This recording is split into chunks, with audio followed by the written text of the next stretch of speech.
matagutlo, matagadlaw. Adunay mga panghitabo dito sa kauluhan, panghitabo sa gawa sa atong nasod, ug adunay mga panghitabo dinhi sa atong dapit. Mga panghitabo nga mao'y makapaikag sa katawhan, nga mabinantayon sa lakat ug dagan sa panahon karon. Itanyag ning istasyon DXSR ang 7 o'clock Breakfast News.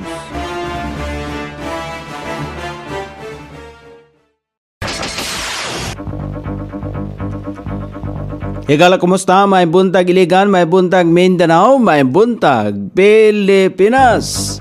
Adlaw Miyerkules, pizza 10 ng buwan sa Disyembre ng tuiga 2025. Sangan sa ato station manager Pastor Ruben Sulapas, kini ang inyong ka-SR Kabisaya Nonoy B, ang muhatod sa hanay sa balita sa La City. O karon sa uluhang tudling sa ato mga balita, hatod serbisyo sa Limonsudan Community Outreach Program gipangandaman. Congressman Rehensya miduso og House Bill number 6667 kon 71 expanding school-based feeding program. Laraw nga pakig-uli ni Presidente Bongbong Marcos kang Vice President Sara gikatawan lamang. 6.793 trilyones pesos nga 2026 national budget lusot na sa Senado. Office of the Ombudsman iduso ang reforma o modernisasyon sa pagpakigbatok sa korupsyon. Philippine Peso subling milukapa sa bagong record nga 59 pesos .22 kada US dollar. Balita sa gawa sa nasod, mga siyam ka overseas sa Filipino worker nga gikidnap sa Yemen, gibuhian sa Houthi group. Balita sa kinabuhing Kristohanon, kanhi misyonaryo gisentensyahan og guilty sa kasong illicit sexual conduct. Kini ang uluhang tudling sa itong mga balita nga dalit kanato ning istasyon DXSR 106.7 sa inyong FM dial. Ang bugtong radyo sa Dakbayan Siligan nga nagsibya sa balaang kasulatan, pinasubay sa inspired and preserved, not simply dictated, King James Version sa Anchor Broadcasting Corporation. O karon sa kompletong detalye, gitakda ang hatod serbisyo sa Disyembre 12 ning tuiga sa Sitio Limonsudan sa Barangay Rogongon, sakop ni Dakbayan Siligan. Sumala pa ni Armien Aloro, head sa Iligan City Disaster Risk Reduction and Management Office, lakip sa mga serbisyo ang health o social services, ingon man mga kalihukan alang sa mga kabataan sa naaswing dapit. Usa ka coordination meeting ang gipegayon sa pagpinalisar sa mga kalihukan nga himuon sa tuyo nga hapsay ang pagpaabot sa mga serbisyo sa komunidad nga dalhon sa lokal nga kagamanan kauban ang partner sa national government agencies. Gisugdan kini sa tuig 2012 ang outreach program sa Sitio Limonsudan sa konsyal pa si Iligan City Mayor Frederick Siao.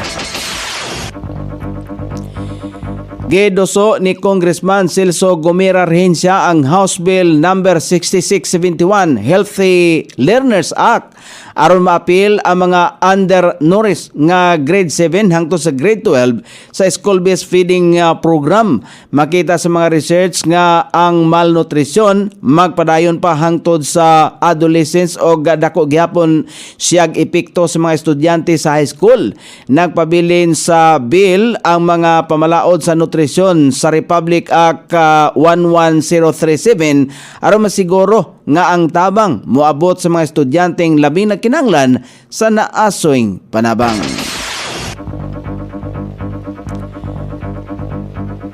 Laom nga ginhawa o lagting nga katawa ang tubag ni Vice President Sara sa isyo nga tubag ni Presidente Ferdinand Marcos Jr. kalabot sa iyang laraw nga makig-uli kaniya sa dihang nga gipangutana si Vice President Sara sa iyang mga supporters sa The Hague, Netherlands. Wala na niya kini bali-baliha ang pagtubag o nagpakita lamang kini sa iya ang pagkalingaw sa isyo Una niini mismo si Presidente Marcos ang mitug-an pinaagi sa usa ka interview nga andam siya makig-uli sa Vice Presidente kay gusto niya nga ibalik ang kalinaw og panagiusa sa mga opisyalis sa gobyerno. Giaprobahan na sa Senado ang balaodong 6.793 trilyones pesos nga national budget alang sa 2026 sa boto nga 17 ka senador nga pabor og walay abstention. Ang pagpahat-pahat niini ang gipanguluhan ni Senate Finance Committee Chairman Sherwin Gatchalian. Ang balaodnon ang unod sa House Bill number 4058 o General Appropriations Act of 2026 nga nagtumong nining punduhan ang mga nag-unang programa sa kagamanan susamang naaprobahan sa Kamara o Senado ang ilang tagsatag sa kabersyon sa nasudnong budget na busa nakatakda ang Bicameral Conference Committee sugo Disyembre 11 hangtod sa 13 aron na usahon ang mga provision. Human ang BICAM ibalik ang reconciled budget bill sa duha ka balay-balauranan alang sa ratification. Kung maratipikahan na, isumiti kini ngadto kang Presidente Ferdinand Marcos Jr. aron mapirmahan sa dili pa matapos ang kasamtangang tuig.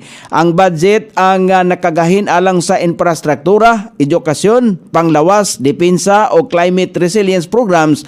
Nagpabilin usab ang halos 175 bilyones pesos nga unprogrammed funds nga gibatiko sa pipila ka senador tungod sa kakulangan sa tataw nga pondo sa kinatibukan. Kini ang pinakadakong nasudnong budget sa kasaysayan sa Pilipinas nga tumong nining suportahan ang pagpalambo sa ekonomiya og serbisyong pangkatilingban.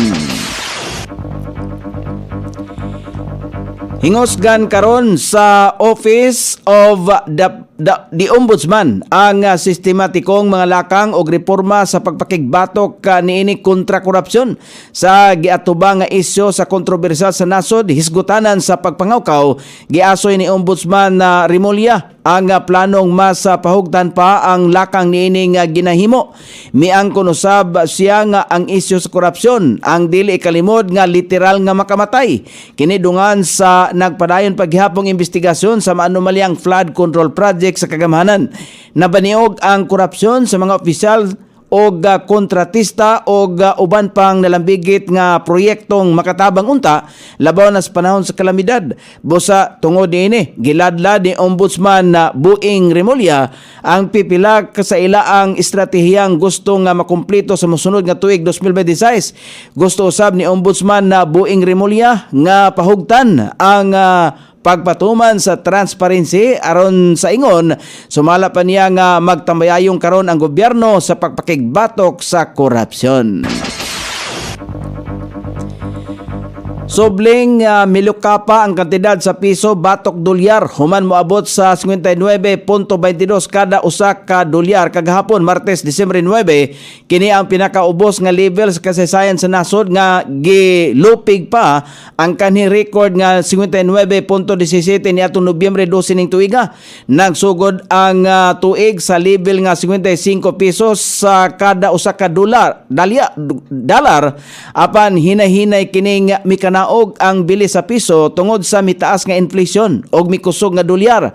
Dakong problema ang padayong mitaas nga interest rate sa US Federal Reserve nga nagpakusog sa dolyar o nagdala og pressure sa mga emerging markets. Sumala pa sa Bangko Sentral ng Pilipinas, padayon nilang ginabantayan ang sitwasyon ug andam nga mag-intervene aron magpabilin ang stability sa piso. Ang pagluka pa sa piso ang magdala og taas nga presyo sa imported goods sama sa lana og pagkaon nga direktang makaapekto sa katawhang Pilipinon. O karon sa balita sa gawas sa nasod, gibuhiana sa Houthi Group ang mga seafarer nga sakay sa naunlod nga Eternity Sea cargo ship. Lakip nini ang siyam ka mga overseas Filipino workers nga apil sa crew ang naaswing barko ang ilahang gisakyan nga giatake sa mga drone o rocket grenades nga gilabay sa mga miyembro sa Houthi. Hinungdan nga naabot sila sa mga kamot sa naswing grupo bisan pa nga nakaikya sila sa pagpangatake. Kasamtangan nga anaa sa uman ang naso mga overseas Filipino workers, apil ang kauban nila nga usa ka Indiano og usa ka Ruso. O karon sa balita sa kinabuhing Kristohanon, gisentensyahan sa korte ang usa ka kanhi misyonaryo nga taga Ohio og 4 ka counts of illicit sexual conduct ngadto sa mga minor de edad sa nasod sa Haiti kung asa siya nagmisyon.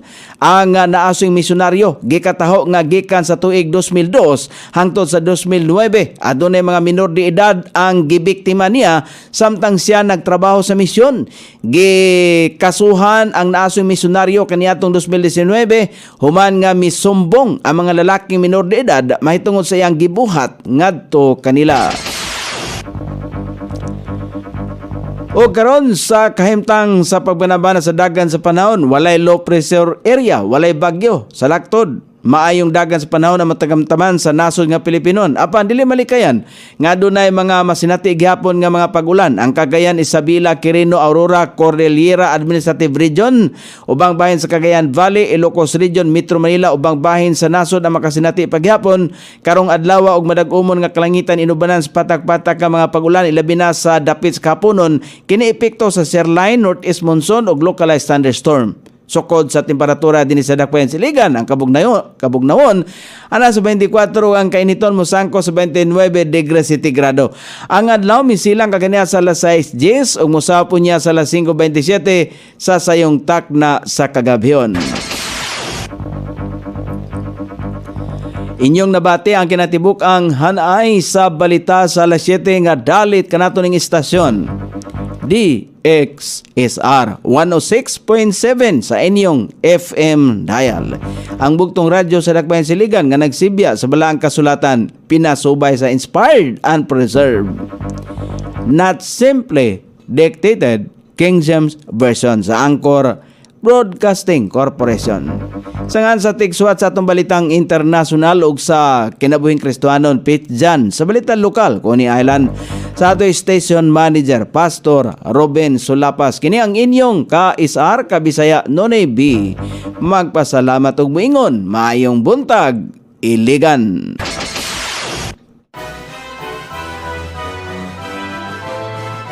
Inyong nabati ang 7 o'clock breakfast news hangtod na usab og mga adlaw sa samang takna o sa samang istasyon.